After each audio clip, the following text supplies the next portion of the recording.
जिंदगी एक बहुत अच्छी टीचर है जो हमें सब कुछ सिखाती है। पर जानते हैं इसकी सबसे बुरी बात क्या है? ये कभी भी टेस्ट ले लेती है और हमें सिलेबस तक नहीं बताती कौन सी चीजें तैयार करनी है, टेस्ट में क्या आने वाला है। जब हमें ऐसा लगता है कि जिंदगी बहुत अच्छी चल रही है, सब कुछ बहुत स्मूथ है, तभी अचानक हमारे पैरों के नीचे से जमीन निकल जाती है। तभी अचानक हमारी जिंदगी में कोई भूचाल आ जाता है जिसके लिए हम बिल्कुल प्रिपेयर नहीं होते। वही होता है हमारा सरप्राइज टेस्ट। जिंदगी ने हमें बहुत सारी छोटी छोटी चीजें भी दी हैं। अगर आपके पास अच्छा खाना है, प्यार करने वाले माँ बाप हैं, आपकी केयर करने वाले लोग हैं, तो आप एक लकी इंसान हो और उन सब चीजों को हमें चेरिश करना चाहिए। पर हम बड़ी बड़ी चीजों के पीछे भागते हैं और छोटी चीजों की इम्पोर्टेंस ही नहीं समझ पाते। एक छोटा सा फेलियर मिलता है और हमें लगता है कि जिंदगी बहुत अनफेयर है। पर वो छोटी छोटी चीजें तभी उनकी इम्पोर्टेंस समझ में आती है और उन्हें हमें चेरिश करना चाहिए, उन्हें संजो के रखना चाहिए ताकि हम सरप्राइज टेस्ट में कभी फेल ना हो। गुड मॉर्निंग दोस्तों, नाम है निशा। चैनल पर आने के लिए आपका बहुत बहुत धन्यवाद। आज मैं लेकर आई हूँ novel wake up life is calling, जिसे प्रीति शेनॉय ने लिखा, उसकी समरी का पार्ट 2। आपने अगर पहला पार्ट नहीं सुना है तो इसी चैनल पर आप सुन सकते हैं, और उससे पहले life is what you make it को भी जरूर सुनिएगा, जिसका सीक्वल है ये novel wake up life is calling. ये नॉवल जो कहानी है अंकिता की। पिछले हफ्ते हमने जाना कि यूफोरिया के दौरान अंकिता अच्छा परफॉर्म नहीं कर पाई क्योंकि लास्ट डे, फाइनल डे जब उसे परफॉर्म करना था तो उसने सामने देख लिया था जोसेफ को। जोसेफ जो उसे बहुत पसंद करता था, एमबीए में उसका क्लासमेट था, पर जब अंकिता को बाइपोलर डिसऑर्डर था, वो अपने हाइज पर थी, तब अपने एक्स बॉयफ्रेंड अभी को याद करते हुए उसने जोसेफ को आई लव यू कह दिया था, उसे किस भी किया था, जबकि वो ये सब कुछ मीन नहीं करती थी। पर जोसेफ ये नहीं जानता था। अंकिता जब मेंटल हॉस्पिटल में चली गई, उसके बाद उसने अपनी पुरानी जिंदगी को पीछे छोड़ दिया, अपनी पुरानी यादों को ट्रंक में बंद करके रख दिया, और वो अपनी पुरानी जिंदगी का कोई भी इंसान नहीं चाहती थी। पर जब लास्ट डे उसने अपने सामने जोसेफ को देखा तो वो बहुत एंग्शियस हो गई। सारी पुरानी जिंदगी उसके सामने आ गई और वो परफॉर्म नहीं कर पाई, जिस वजह से वो अपने आप को एक लूजर मान रही है। उसके दिमाग में बहुत सारी नेगेटिव थॉट्स चलती रहती हैं जो उसे कहती हैं कि वो एक लूजर है, वो कुछ नहीं कर सकती, वो हमेशा सबको लेट डाउन करती है, वो हमेशा सबको तकलीफ देती है। वो एक विनर बनना चाहती थी, ट्रॉफी घर लाना चाहती थी, पर अब उसे लगता है कि वो एक लूजर बन चुकी है। डम शराड्स में वो थर्ड आई थी, पर वो फर्स्ट आना चाहती थी और वो बहुत लो फील कर रही थी। उस दिन पेरेंट्स से तो बहुत कंफर्ट फील करवाया था, बट रात को उसे नींद बिल्कुल भी नहीं आई थी। अपनी एंजाइटी को वो खुद ही टैकल करना चाहती थी, जिसके लिए वो लाइफ के छोटे छोटे नोट्स एक कॉपी में लिखती रहती थी जो उसे स्ट्रेंथ देते थे। उसे लगता था कि इन सारे नोट्स को लिखकर वो अपनी एंजाइटी को टैकल कर लेगी, पर उसकी जिंदगी में क्या होने वाला था, क्या और चैलेंजेस अभी बाकी थे, वो नहीं जानती थी। उस रात उसे पहले तो नींद ही नहीं आ रही थी। वो इधर उधर अपने बेड पर ही पलटती रही। शायद सुबह जाकर उसे नींद आई, पर नींद में वही भयानक सपने। जोसेफ उसके सामने खड़ा था, उसे बुला रहा था, उसे कह रहा था कि तुम यूजलेस हो, तुम वर्थलेस हो, तुम कुछ नहीं कर सकती। वो उस पर हंस रहा था और अंकिता जोर से चिल्ला दी। तभी माँ का हाथ मेरे सर पर था। माँ मुझे उठा रही थी, मेरे शरीर से पसीना बह रहा था। वो लोग बहुत डरे हुए थे। उन्होंने पूछा, क्या हुआ, तुम इतना चिल्ला रही थी? मैंने कहा, शायद कोई बुरा सपना होगा। पापा ने कहा, चलो उठो, तैयार हो जाओ, आज बाहर खाना खाने जाते हैं। मैं बेहतर महसूस करूं, इसकी वो लोग पूरी कोशिश कर रहे थे। उन्हें मेरी बहुत चिंता थी, इसलिए शायद मुझे बिना बताए उन्होंने डॉक्टर मधुसूदन से बात की, जिन्होंने कहा कि वो अभी यूएस से जा रहे हैं और उनका एक कुलीग जो यहीं बॉम्बे में है वो मेरा केस देख लेगा। उन्होंने सारे डिटेल्स उस डॉक्टर को दे दिए थे। माँ पापा ने उस डॉक्टर से बात की, जिसे रेकमेंड किया कि मैं रात को एक गोली खाकर सो जाऊं, उससे मुझे अच्छी नींद आएगी और मेरे मन से, मेरे दिमाग से वो नेगेटिव थॉट्स निकल जाएंगे। मैं दवाई नहीं खाना चाहती, दवाई खाने से सिर्फ नेगेटिव ही नहीं बल्कि सारी थॉट्स निकल जाती हैं। मेरी सोचने समझने की शक्ति खत्म हो जाती है। मैं पापा को समझाना चाहती थी पर वो मान ही नहीं रहे थे। फिर मुझे लगा सबसे अच्छा तरीका यही है कि उन्हें कह दो कि दवाई खा ली और दवाई ना खाओ। रात को माँ मेरे कमरे में आई। माँ ने मेरे हाथ में दवाई दी। मैंने दवाई खाने की एक्टिंग की, उसके बाद पानी भी पिया, पर दवाई मेरे हाथ में ही थी। वो मैंने अपने अंगूठे और उंगली के बीच में दबा ली थी। माँ के जाते ही वो गोली मैंने पेन स्टैंड में डाल दी और अपने कॉलेज का काम करने लगी। मुझे कल एक ऐसे लिखकर मिसेस हेडन को देना है। पहले दिन रात को भी मैं ठीक से सोई नहीं थी। शायद इसी वजह से मैं फोकस नहीं कर पा रही थी। बार बार वही सारी बातें मेरे दिमाग में आती। कभी मैं अभी के बारे में सोचती, कभी जोसेफ के बारे में सोचती, कभी वैभव के बारे में। वैभव को मैंने जोसेफ के बारे में तो बताया ही नहीं था। अभी के बारे में सुनकर ही वो इतना नाराज हो गया, तो जोसेफ के बारे में बताऊंगी तो क्या होगा? उससे ये सच तो मुझे छुपाना ही होगा। मुझे तो लग रहा था कि मैं सब कुछ कंट्रोल कर पा रही हूँ, पूरी कोशिश भी कर रही थी। पर अगर आपके किसी अपने को कभी मेंटल प्रॉब्लम हुई हो तो शायद आप समझ पाएंगे कि कितनी चिंता होती है। ऐसी ही चिंता मेरे माँ पापा को भी थी, और कुछ भी अनयूजुअल होता था तो वो बहुत चौंक जाते थे। मैं भी बहुत टेंशन में थी कि माँ पापा सारा टाइम मेरे ऊपर नजर रखते हैं। मुझे बिना बताए उन्होंने डॉक्टर से बात कर ली, दवाई भी लिखवा ली। आप क्या कर रहे हो? अगर उस पर हर समय कोई नजर रखता है तो आप और ज्यादा कॉशियस हो जाते हो। ऐसा ही कुछ मेरे साथ भी था। माँ पापा के सामने अब मैं पूरी एक्टिंग करने लगी कि मैं रात को ठीक से सोई हूँ। पापा पूछते कि तुम देखने में तो बहुत थकी हुई लग रही हो, तो मैं कहती नहीं, ऐसा तो कुछ भी नहीं है, मैं तो बिल्कुल ठीक हूँ, मैं तो बहुत अच्छी नींद सोई थी रात को। उनके सामने एक्टिंग करके उस दिन कॉलेज चली गई थी। मिसेस हेडन की क्लास हुई, तब उन्होंने आकर सभी बच्चों को बहुत डांटा। कहा, तुमने इससे बिल्कुल अच्छे नहीं लिखे, मैं बहुत ज्यादा डिसअपॉइंट हूँ। मिसेस हेडन की क्लास में ए से कम ग्रेड तो मेरा कभी आया ही नहीं था। मैं बहुत कॉन्फिडेंट थी और उन्हें मेरी राइटिंग बहुत पसंद भी थी। पर उस दिन मुझे ई मिला था। ये देखकर मैं और ज्यादा स्ट्रेस में आ गई। क्या अब मैं ठीक से लिख भी नहीं पा रही? क्या सच में कुछ भी ठीक नहीं है? सभी बच्चों को वो कह रही थी कि अपने शब्दों को लिखो, अच्छे से लिखो। सभी बच्चों को डांट रही थी। और तब अपनी क्लास में बैठकर इतने सारे बच्चों से घिरे हुए मैंने अपनी कॉपी निकाली और एक और नोट लिखा। फेलियर क्या होता है? फेलियर आपको बहुत तकलीफ देता है। इसका मतलब है कि लोग आपको जज कर रहे हैं कि आप कितने केपेबल हो। आपके जो ग्रेड्स आए हैं वही डिसाइड करते हैं कि आप कितना अच्छा परफॉर्म कर सकते हो, आपकी जिंदगी कितनी अच्छी है। क्या ये सच है? अगर मैं एग्जाम में जो क्वेश्चन पूछा गया है उसका आंसर नहीं भी लिख पाई तो इसका मतलब ये तो नहीं कि मैं एक लूजर हूँ। पर रियल प्रॉब्लम जानते हैं कब आती है? जब हम खुद अपने आप को इसी स्टैंडर्ड के हिसाब से जज करने लगते हैं। प्यार के लिए क्या कभी कोई ग्रेड्स होते हैं? आप कितने फ्रेंडली हो उसके लिए, आप कितने जेनरस हो, कितने हेल्पफुल हो, आप कितने सेंसिटिव हो, इस सब के लिए तो कोई ग्रेड्स नहीं होते, जबकि ये जिंदगी में बहुत जरूरी है। फिर इनके हिसाब से आपको जज क्यों नहीं किया जाता? अगर आपके पास एक महंगी कार है, बड़ा घर है, अच्छी जॉब है, क्या तभी आप एक सक्सेसफुल इंसान हो? क्या तभी आप एक अच्छे इंसान हो? हमें इन ग्रेड्स के हिसाब से अपने आप को जज नहीं करना चाहिए। जिंदगी का भी तो कोई ग्रेड नहीं है। पारुल ने तभी मेरी कॉपी में देखा, तुम इतनी जल्दी जल्दी क्या लिख रही हो? मैंने अपनी कॉपी बंद कर ली। मिसेस हेडन ने मुझे कहा कि मैं उन्हें स्टाफ रूम में जाकर मिलूं। मैं बहुत डर रही थी। मिसेस हेडन के पास गई तो उन्होंने मुझसे पूछा कि क्या प्रॉब्लम है।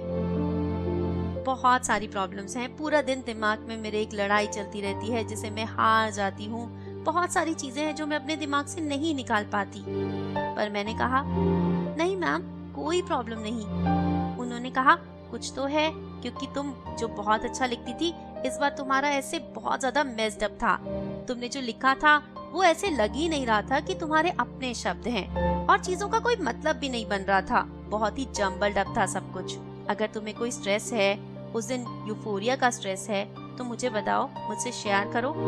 मैंने साइकोलॉजी और ह्यूमन काउंसलिंग में डिग्री हासिल की है। पहले मैं स्टूडेंट्स को काउंसिल भी करती थी। एक स्टूडेंट को देखकर ही मैं पता लगा सकती हूँ कि वो किसी परेशानी में है। इसीलिए मैंने तुम्हें यहाँ बुलाया है। क्या तुम मुझसे अपनी परेशानी शेयर करना चाहोगी? एक बार तो मैंने सोचा कि उन्हें सब बता दूं, पर मैंने कहा नहीं मैम, कोई परेशानी नहीं है, वो एक्चुअली मैं पहले दिन ठीक से सोई नहीं थी, इस वजह से ऐसा हो गया होगा। मैंने जाते हुए उनकी आंखों में वो दर्द देखा था। पता नहीं वो सच था या मेरा वहम। मिसेस हेडन से मिलने के बाद जब मैं क्लास में पहुंची तो पारुल ने वो पूछ लिया जिसका मुझे सबसे ज्यादा डर था। उसने पूछा, तुम्हारा और जोसेफ का क्या रिश्ता है? मैंने कहा, कुछ भी नहीं। उसने कहा, अच्छा, और वो ऐसे ही तुमसे मिलने के लिए पागल हुआ जा रहा है? मैं ये सुनकर बहुत हैरान हो गई थी। मैंने कहा, तुम्हें कैसे पता? उसने कहा, वो फ्रेडी को बार बार कह रहा है कि वो मुझे बोले और तुम दोनों की एक मीटिंग फिक्स करवा दे। मैंने कहा, मुझे उससे बिल्कुल नहीं मिलना, हम दोनों का कोई रिश्ता नहीं है। उसने पूछा, क्यों? मैंने कहा, मेरी जिंदगी में एक लड़का है ना। उसने कहा, उसी इरिटेटिंग लड़के की बात कर रही हो? मैंने कहा, वो इरिटेटिंग नहीं है, वो मुझे प्यार करता है। अब मैं वैभव को डिफेंड करने लगी थी। उसने कहा, तो जो भी तुम्हें उसे कहना है उसके मुंह पर कह दो, एक बार मिल लो और फिर कह देना जस्ट गेट लॉस्ट। मुझे लगा पारुल जो कह रही है शायद वो भी ठीक है, और मैंने एक और बहुत बड़ी गलती की, जोसेफ से मिलने के लिए हाँ कह दिया। अगले दिन जोसेफ मुझसे मिलने कॉलेज के बाहर आने वाला था और घर जाने के बाद मैं उस दिन बहुत परेशान रही। दिमाग में वही सारी बातें लगातार घूमती रही। मैं यूजलेस हूँ, वर्थलेस हूँ, अब मैं लिखने के भी लायक नहीं, अब मेरी राइटिंग स्किल्स भी खत्म हो गई हैं, धीरे धीरे चीजें और वर्स होती जाएंगी और मुझे एक बार फिर मेंटल हॉस्पिटल जाना पड़ेगा। सुबह माँ पापा ने पूछा भी था, क्या हुआ, तुम ठीक से सोई नहीं क्या? मैंने फिर से एक्टिंग की और कहा, मैं अच्छे से सोई थी। उन्होंने कहा, इसका मतलब डॉक्टर नीरज की दवाइयाँ काम कर रही हैं। ये सुनकर तो मुझे बड़ा गुस्सा आ गया था। मुझे बिना बताए वो लोग डॉक्टर नीरज से मिलने चले गए थे और उनसे मेरा बिहेवियर शेयर किया था।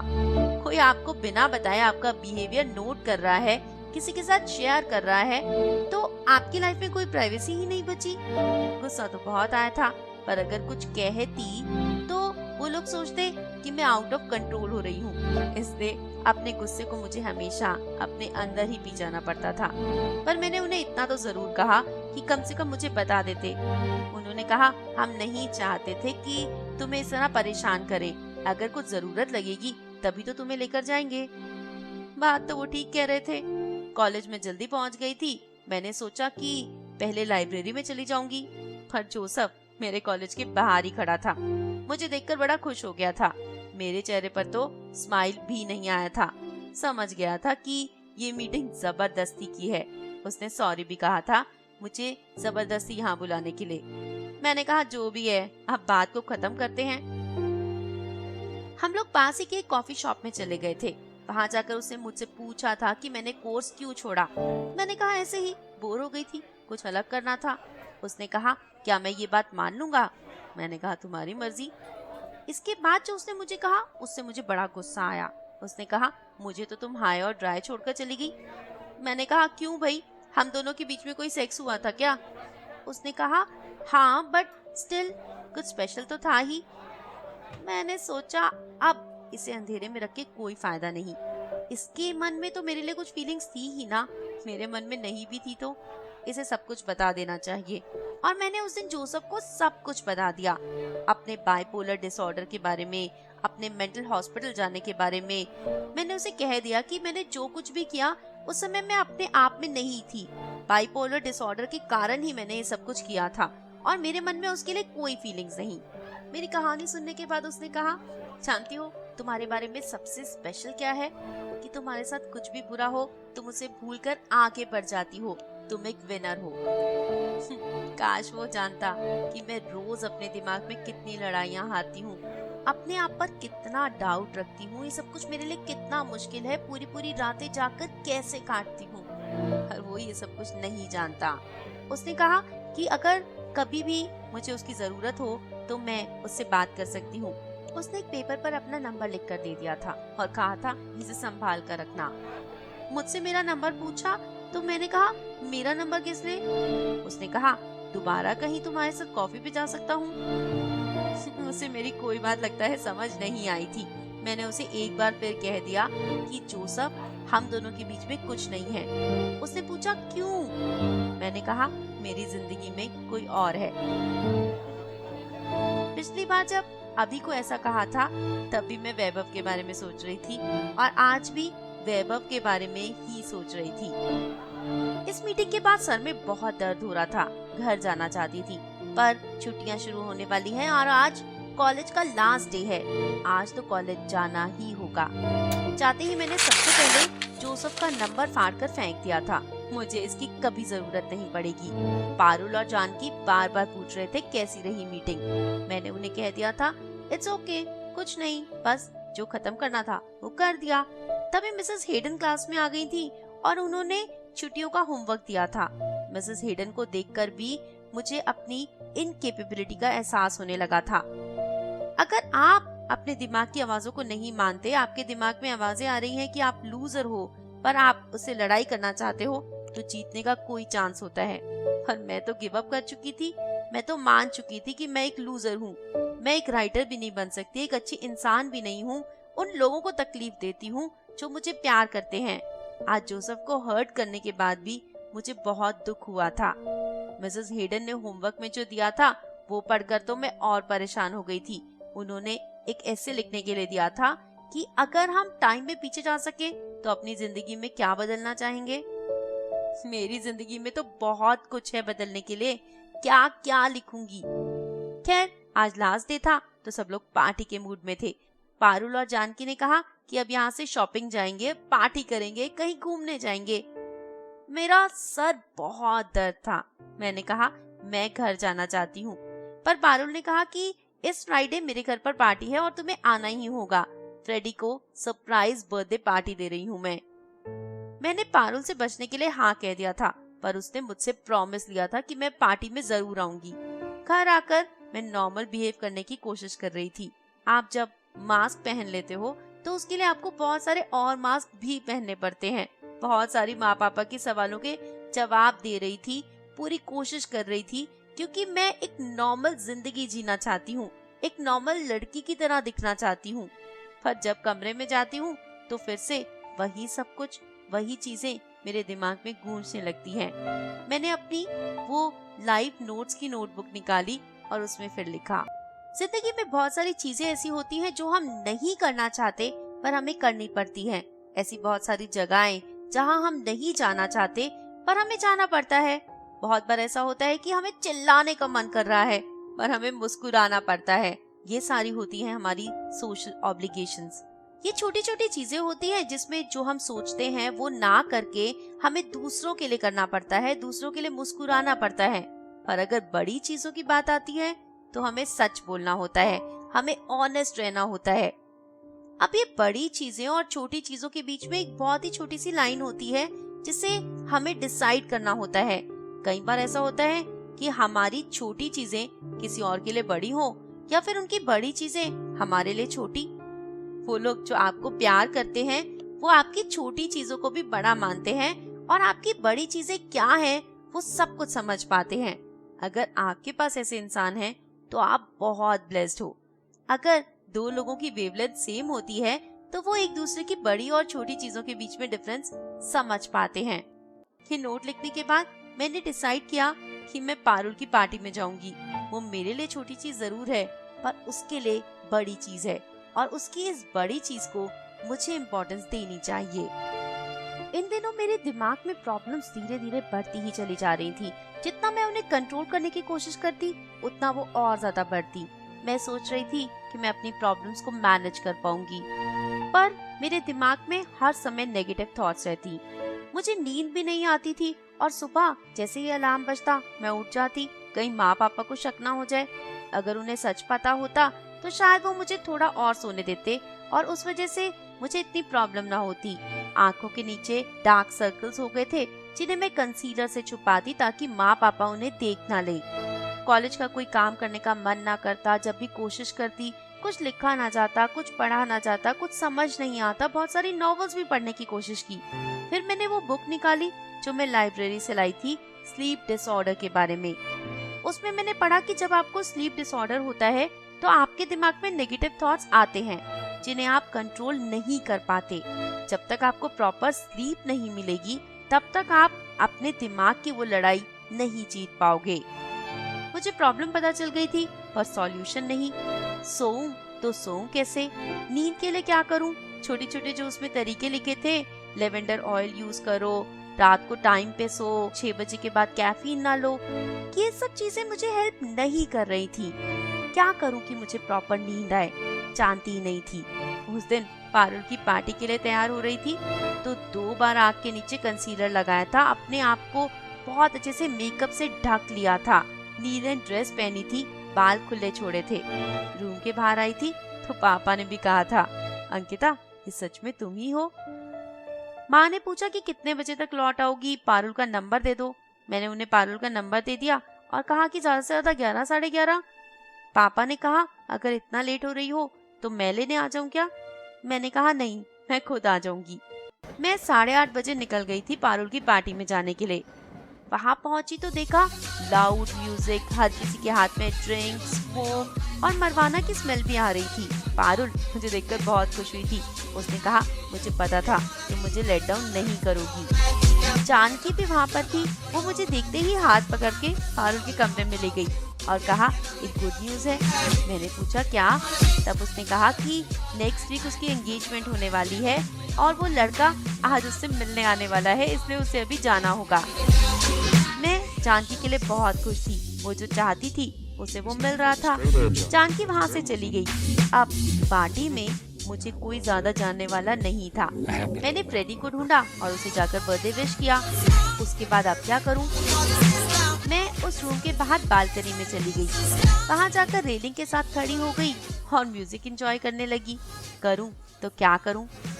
आंखें बंद कर ली थी। तभी मेरे कंधे पर एक हाथ महसूस हुआ। मैंने आंखें खोली तो सामने जोसेफ को देखकर मैं बहुत डर गई। उसने कहा डरो मत, मैं तुम्हें प्यार करता हूँ। मैंने कहा जोसेफ मैं तुम्हें सब कुछ कह चुकी हूँ, मैं तुम्हें प्यार नहीं करती। पर वो उस समय बहुत ज्यादा ड्रंक था, आंखें लाल हो चुकी थी, उसके अंदर से स्मोक की बहुत स्मेल आ रही थी। वो शायद अपने सेंसेस में नहीं था। मेरी तरफ बढ़ने लगा, शायद मुझे किस करने। उस एक पल मैंने अपने दोनों हाथों से उसे जोर से धकेल दिया। आंख बंद कर ली। वो बालकनी से नीचे गिर गया है शायद। पहले अभी और अब जोसेफ, मैं एक मर्डरर हूँ की आवाज मेरे दिमाग में गूंजने लगी। तभी कुछ आवाजें आई। आंखें खोली तो देखा उसने एक हाथ से रेलिंग पकड़ी हुई थी, दूसरा हाथ हवा में था और वो मेरी तरफ चिल्ला रहा था। म्यूजिक बंद हो चुका था, सब लोग बाहर आ चुके थे। फ्रेडी ने कहा दोस्तों चिंता की कोई बात नहीं है। उसने एक हाथ से जोसेफ को ऊपर खींच लिया था। मुझे देखकर जोसेफ जोर जोर से चिल्लाने लगा। उसने कहा ये पागल है, पागल, मेंटल हॉस्पिटल से आई है। जोसेफ ने मेरी वो सारी बातें जो मैंने उसे सीक्रेटली कही थी ओपन में कह दी थी। ऐसे लग रहा था जैसे यहाँ खड़े खड़े मेरा रेप हो गया हो। और फ्रेडी ने जो कहा उसने तो मुझे जोड़ दिया था। फ्रेडी ने कहा ये तो देखने से ही पागल लगती है। जोसेफ ने कहा अगर ये सच नहीं है तो बोलो, बोलती क्यों नहीं?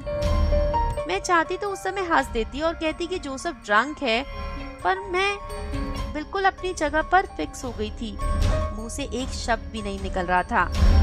उसके बाद सब लोग मुझे मेंटल कहकर वहाँ से चले गए।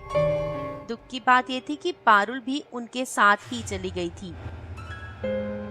मेरे शरीर के जैसे हर एक हिस्से में दर्द हो रहा था, हर एक सेल बहुत ज्यादा पेन कर रहा था। मैं पता नहीं कब वहाँ से निकली, कब मैं ट्रेन में बैठी, कब घर पहुँची, मुझे कोई होश नहीं था। कब ताला खोलकर मैं घर के अंदर गई तो पापा ने आवाज लगाई, अंकिता तुम जल्दी लौट आई। मैंने उन्हें हाँ कहा और मैं सीधा अपने कमरे में चली गई। मैंने लाइट तक नहीं जलाई, बेड पर लेट गई। मेरे दिमाग में जोसेफ की आवाजें ही गूंज रही थी। मैं एक साइको बिच हूँ, असाइलम से आई हूँ, मेंटल हॉस्पिटल में रह चुकी हूँ, मैं पागल हूँ। और फ्रेडी जिसने कहा था मैं देखने में ही मेंटल लगती हूँ, ये सारी चीजें मैं रोक देना चाहती थी, सब कुछ बंद कर देना चाहती थी, अपनी सोच पर काबू पाना चाहती थी, पर मैं कुछ नहीं कर पा रही थी। आज कुछ भी मेरे हाथ में नहीं था। मैं अब बिल्कुल हार चुकी थी। वो कोर्स जो मैंने ज्वाइन किया था, ये सोचकर कि मैं उसमें अच्छा कर पाऊंगी, अब मैं वहाँ भी परफॉर्म नहीं कर पा रही थी। मुझे वैभव की याद आने लगी, मैं उसे बहुत मिस करने लगी। काश वैभव यहाँ पर होता, काश मैं उससे बात कर पाती, पर मैंने तो उसे भी दर्द ही दिया है।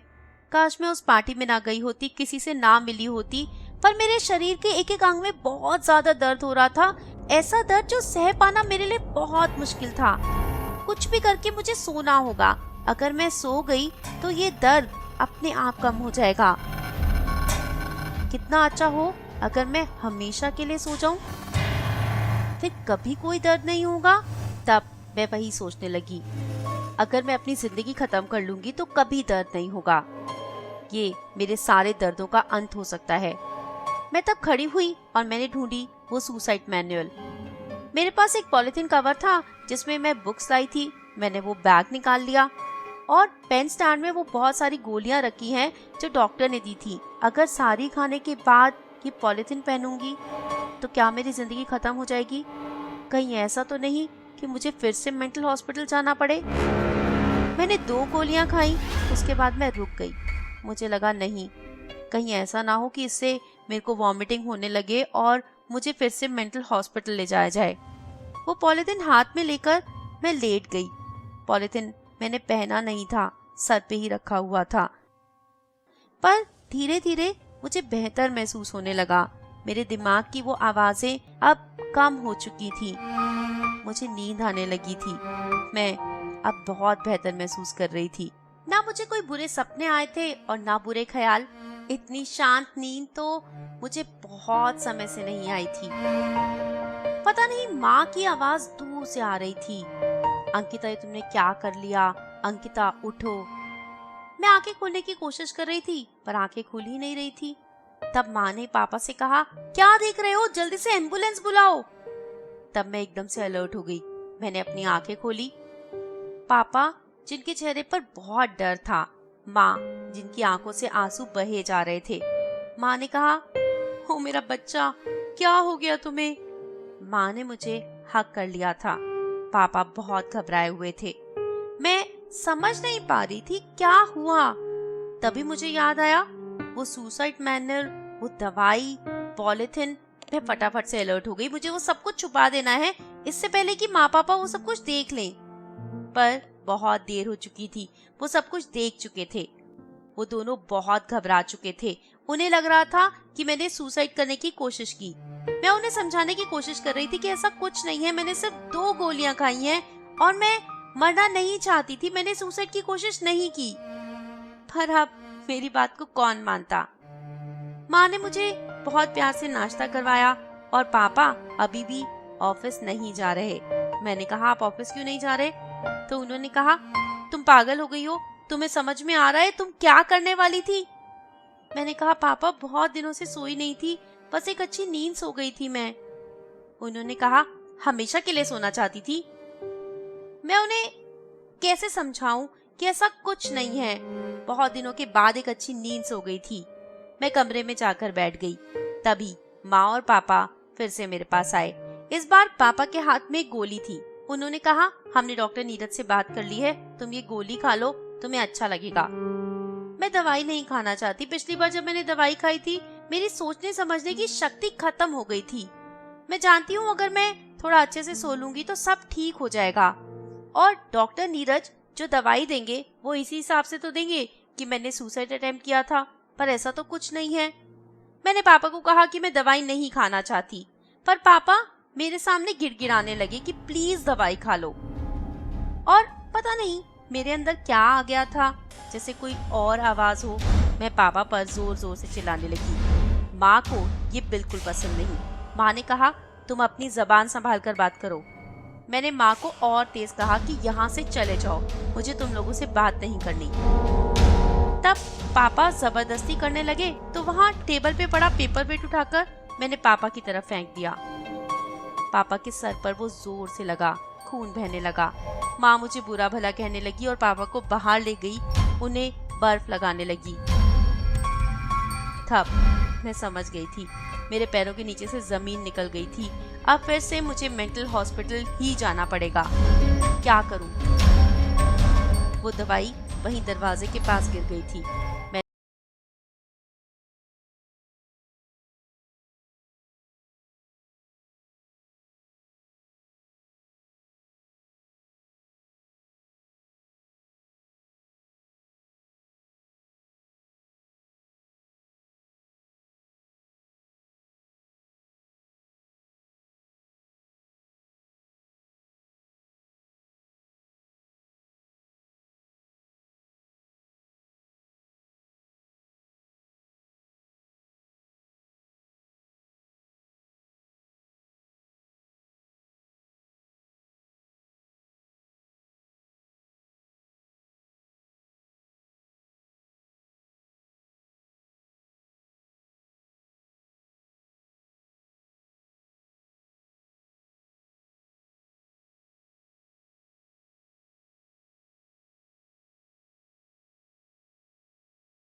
लिखा।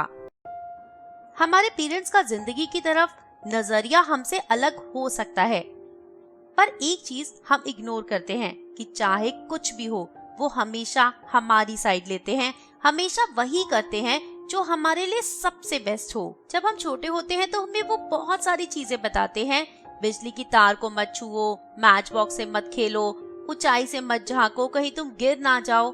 तब हमें वो सारी चीजें इरिटेटिंग लगती हैं, पर बाद में समझ आता है कि वो सब कुछ कितना सही था।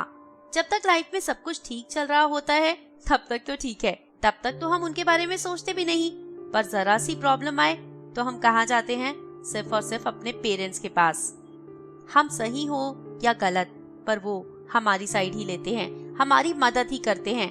हाँ, बहुत बार वो हमारे ऊपर चिल्लाते हैं, हमें डांटते हैं, हमें समझाते हैं, पर करते तो वही है ना जो हमारे लिए सबसे अच्छा हो। हमारे पेरेंट्स हमेशा हमारी ताकत होते हैं। अगर हमारे अपने पंख कट जाते हैं तो वो हमारे पंख बन जाते हैं और हमें उड़ने में मदद करते हैं। जब पापा घर लौटे तो मैंने उनसे पूछा, क्या वो मिसेस अस्थाना से मिले थे? क्या कहा उन्होंने? पापा ने कहा कि उन्हें पता ही नहीं था कि बुक कहाँ से आई। वो बुक कहीं पर लिस्टेड भी नहीं थी और उन्हें बहुत हैरानी हुई। उन्होंने कहा कि वो पता लगाने के बाद मुझे जरूर बताएंगी और ये उनकी बहुत बड़ी गलती है, ऐसी बुक्स को लाइब्रेरी में नहीं होना चाहिए। पापा ने ये भी कहा कि कल हमें डॉक्टर नीरज से मिलने जाना है।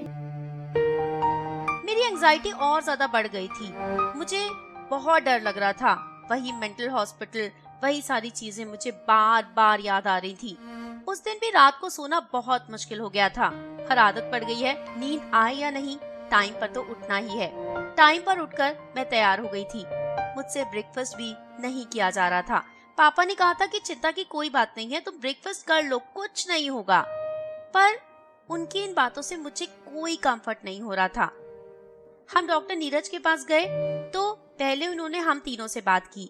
पापा से पूछा क्या प्रॉब्लम है। पापा ने अपने हिसाब से बताया। उसके बाद मुझसे अकेले में बात की। मुझे लगा कि अगर मैं चाहती हूँ कि मेरा ट्रीटमेंट सही से हो तो मुझे सब कुछ बताना होगा। और मैंने डॉक्टर नीरज को सब कुछ अच्छे से बताया कि क्या रीजन था मेरी एंजाइटी का। उन्होंने कहा तुम्हें पहले की तरह मेनिया नहीं है, तुम्हें पहले की तरह डिप्रेशन नहीं है, सिर्फ नेगेटिव थॉट्स हैं जिनके लिए साइकोथेरेपी बहुत हेल्प कर सकती है। अगर तुम चाहो तो मेरे पास उसके लिए आ सकती हो, और नींद के लिए सिर्फ एक गोली खा लो। उन्होंने गोली लिखी ये कहकर कि ये बहुत सेफ है, ये एक रात को खा लोगी तो अच्छी नींद भी आएगी और नेगेटिव थॉट्स भी चले जाएंगे। मैं खुश हुई थी कि एटलीस्ट ये बाकी डॉक्टर्स की तरह नहीं है, ये डॉक्टर मधुसूदन की तरह ही है। इन्होंने मेरी सारी बात सुनी है, समझी है और मुझे दवाइयाँ नहीं दी। पापा ने कहा देखा तुम ऐसे ही डर रही थी। मैंने कहा अगर डॉक्टर 5 दवाइयाँ लिख देते तो क्या आप मुझे वो खाने के लिए नहीं कहते। पापा ने कहा पर नहीं लिखी ना। रास्ते से हमने नींद के लिए वो दवाई ले ली और पापा ने कहा कि उन्हें ऑफिस जाना है।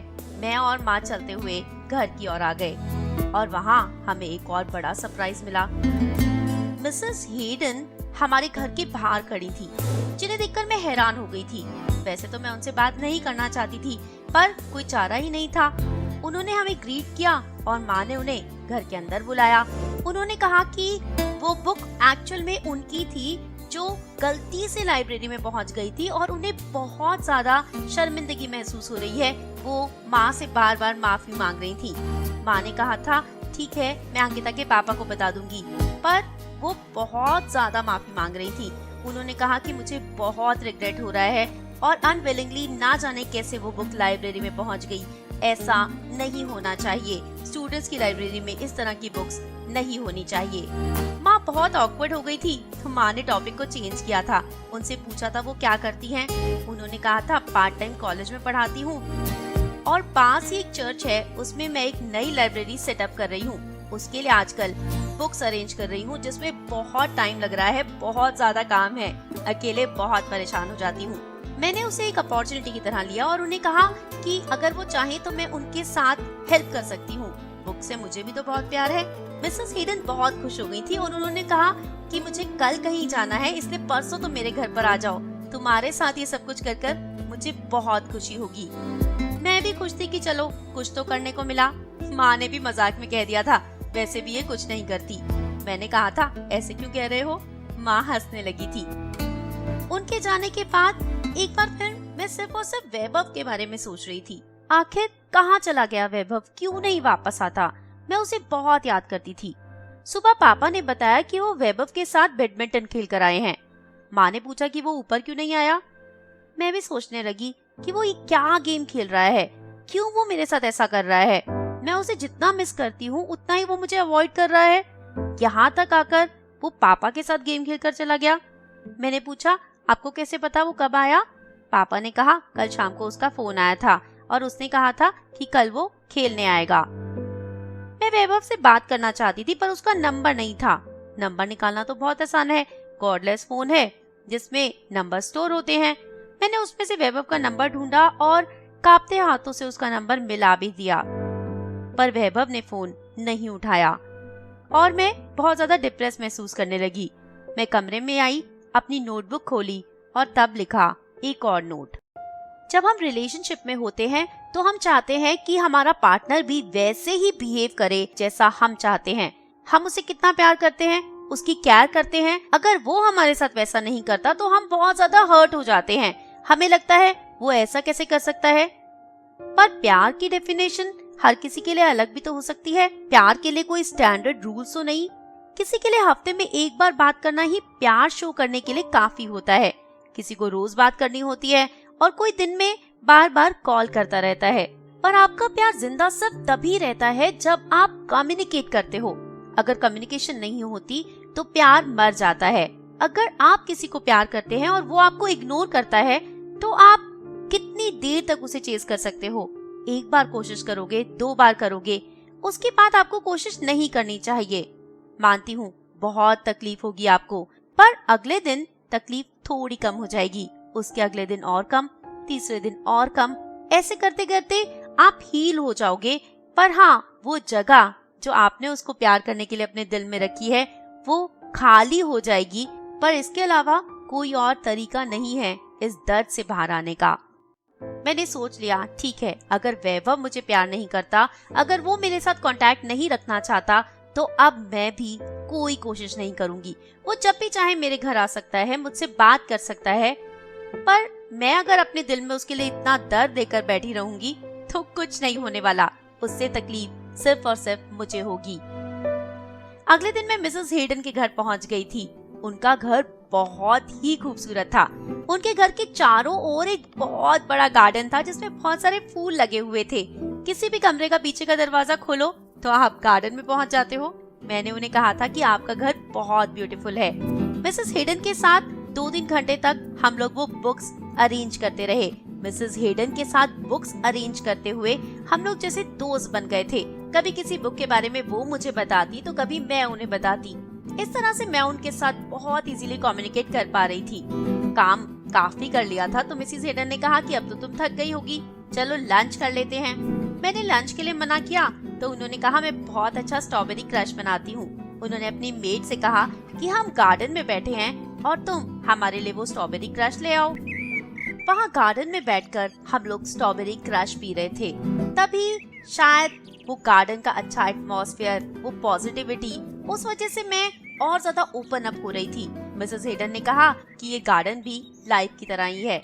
हम सिर्फ बीज बो सकते हैं, उसमें खाद डाल सकते हैं, पानी डाल सकते हैं, पर कैसा पेड़ उगेगा ये हमारे हाथ में तो नहीं होता। जैसे लाइफ बहुत अनसर्टेन होती है। मैंने कहा हाँ, आप बिल्कुल सच कह रहे हो। जिंदगी में क्या होने वाला है हम बिल्कुल नहीं जानते। तब उन्होंने मुझसे पूछा कि तुम्हारे पापा इस बुक को लेकर इतना गुस्सा क्यों हुए थे? मेरे हाथ कांपने लगे थे। अभी तक तो सब कुछ नॉर्मल था, पर अब उन्होंने मुझसे मेरे पास्ट के बारे में पूछा था। उन्होंने कहा तुम बहुत अनकंफर्टेबल हो रही हो, मैं समझ सकती हूँ। अंकिता, हमारी जिंदगी में कई बार बहुत बुरी चीजें होती हैं, पर हमें उन्हें भूलकर आगे बढ़ना पड़ता है। मैंने कहा आप तो ऐसे कह रही हैं जैसे ये बहुत आसान है। ये दुनिया आपको भूलने देती है क्या? आप चाहो भी तो भी वो बातें नहीं भूल सकते। उन्होंने कहा कि लोग तो पता नहीं क्या क्या कहते हैं, पर तुम्हारी अंतरात्मा क्या कहती है वही सबसे इम्पोर्टेंट है। मैंने कहा वो भी यही कहती है कि मैं यूजलेस हूँ, वर्थलेस हूँ। उन्होंने कहा फिर तो तुम्हें इस पर काम करना चाहिए। तुम्हें अपनी नेगेटिविटी को निकालकर उसे पॉजिटिविटी में बदलना होगा। मैंने कहा पर कैसे? उन्होंने कहा कि मैं तुम्हें एक सिंपल विजुअलाइजेशन एक्सरसाइज बताऊंगी। वैसा करने से तुम्हें बहुत अच्छा लगेगा। मेरे साथ भी ये सारी प्रॉब्लम्स थी और जब मैंने वो एक्सरसाइज की तो मुझे भी बहुत अच्छा लगा। अगर आपके मन में भी नेगेटिव थॉट्स आते हैं तो आप भी अपनी आंखें बंद कर लीजिए और जैसा मैं कहती हूँ वैसा करना शुरू कीजिए। आपके मन में जितने भी नेगेटिव थॉट्स आते हैं उन्हें अज्यूम कीजिए। उसके बाद उन सभी नेगेटिव थॉट्स को, उनमें से जो सबसे ज्यादा प्रोमिनेंट है, उसे बड़े बड़े अक्षरों में आसमान में लिख दीजिए। लिख दिया? अब उन वर्ड से भी ज्यादा बड़ा एक बलून अज्यूम कीजिए। कौन से कलर का है बलून? अंकिता का बलून स्काई ब्लू कलर का था। उसके बाद इन सारे वर्ड्स को एक एक करके उस बलून के अंदर डाल दीजिए। बलून की गांठ लगा दीजिए। अब दोबारा अज्यूम कीजिए, इस बार कोई और ऐसा सेंटेंस जो आपको और ज्यादा तकलीफ देता हो। अंकिता ने सोचा था मैं उन लोगों को हर्ट करती हूँ जो मुझे सबसे ज्यादा प्यार करते हैं। वो सारे वर्ड्स एक बार फिर से आसमान में लिख दीजिए। उससे बड़ा एक और बलून अज्यूम कीजिए और ये सारे वर्ड्स भी उस बलून में डालकर गांठ लगा दीजिए। ऐसे करके आप वो सारी नेगेटिव चीजें सोचिए और उससे बड़ा एक बलून सोचिए। वो नेगेटिव चीजें उस बलून में डालकर गांठ लगा दीजिए। अंकिता के पास ऐसे 6 बड़े बड़े बलून हो गए थे। अब आपको क्या करना है? इन बलून्स को उड़ते हुए देखिए।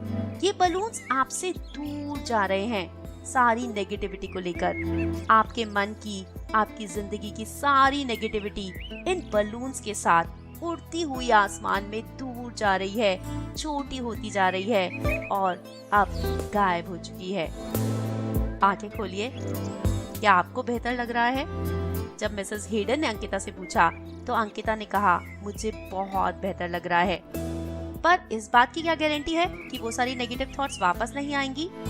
मिसेस हेडन ने कहा, ऐसी कोई गारंटी नहीं है, वो वापस जरूर आएंगी, पर जब भी वापस आए तभी आप ये एक्सरसाइज कीजिए और धीरे धीरे इन नेगेटिव थॉट्स के आने की फ्रीक्वेंसी कम होती जाएगी, आपके मन से नेगेटिविटी जाती जाएगी, आप बहुत बेहतर महसूस करोगे।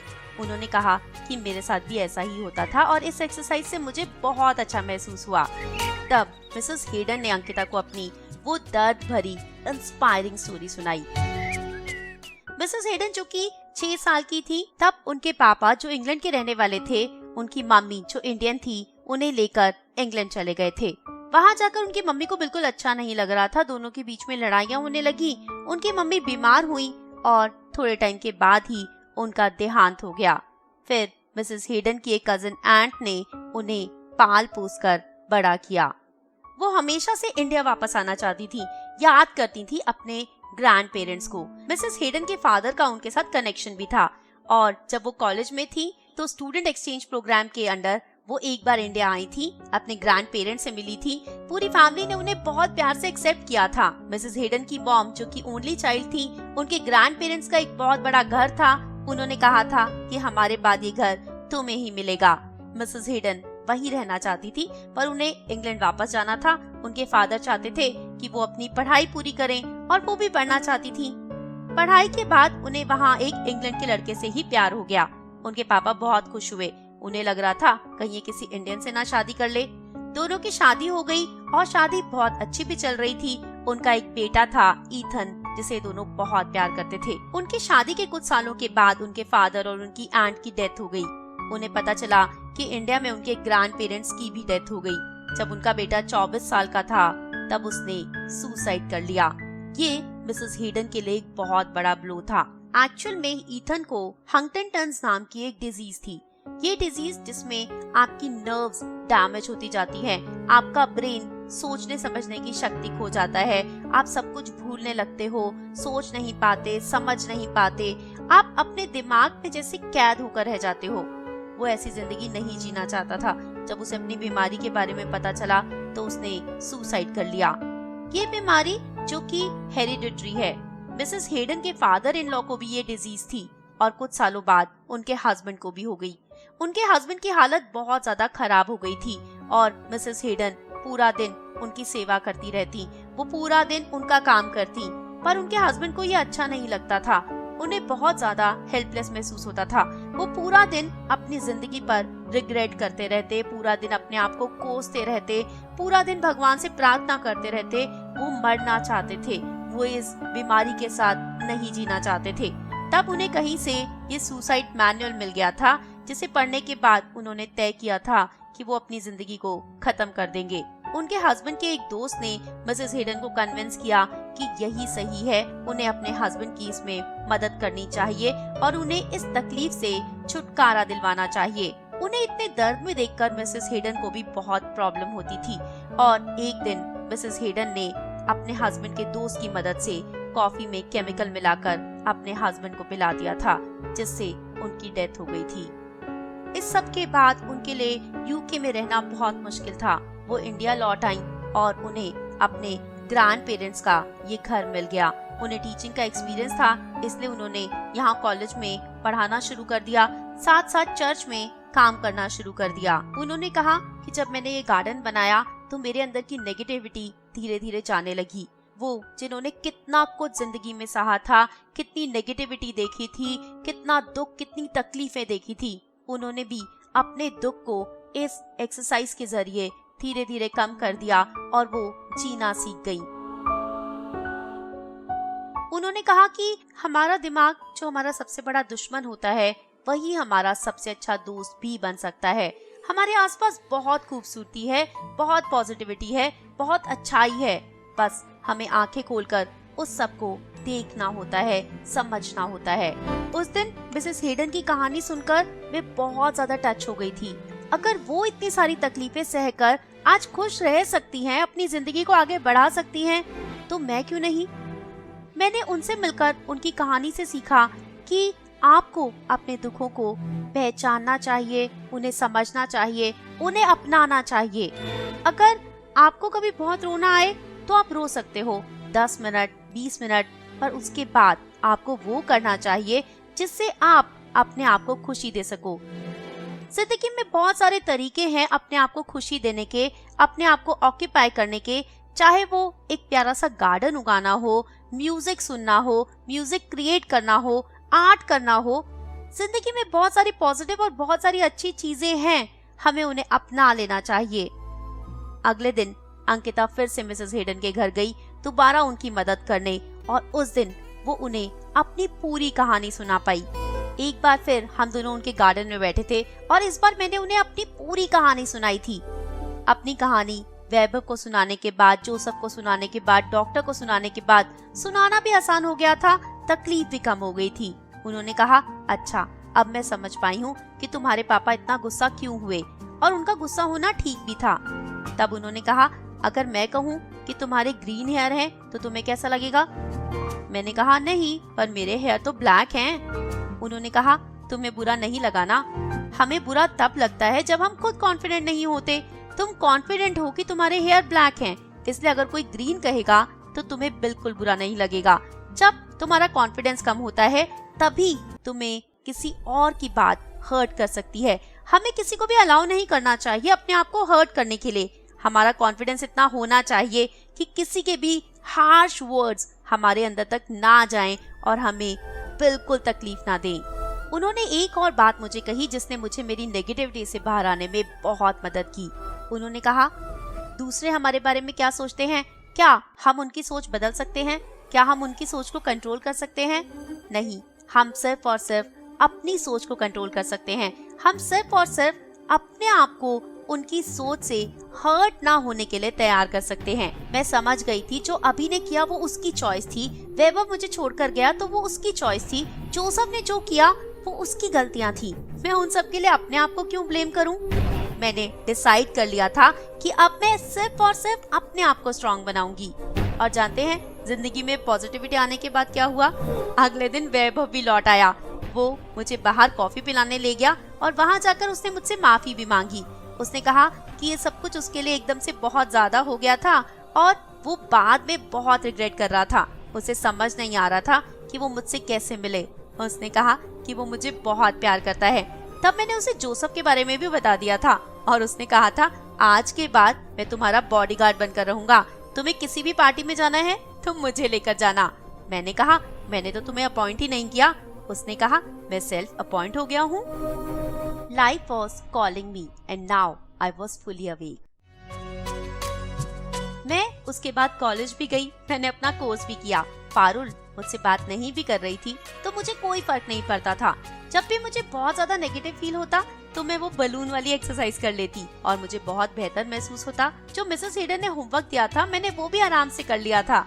इस बार मैंने उसी इवेंट के फाइनल डे के बारे में लिखा था जब मैंने स्टेज पर थ्रो कर दिया था।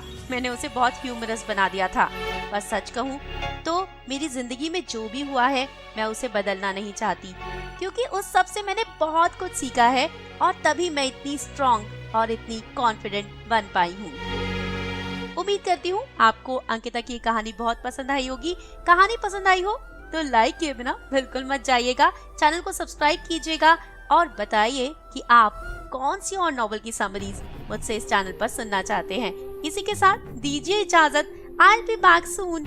Till then, stay fit, stay happy, keep loving, keep smiling and keep waiting for me. Bye bye.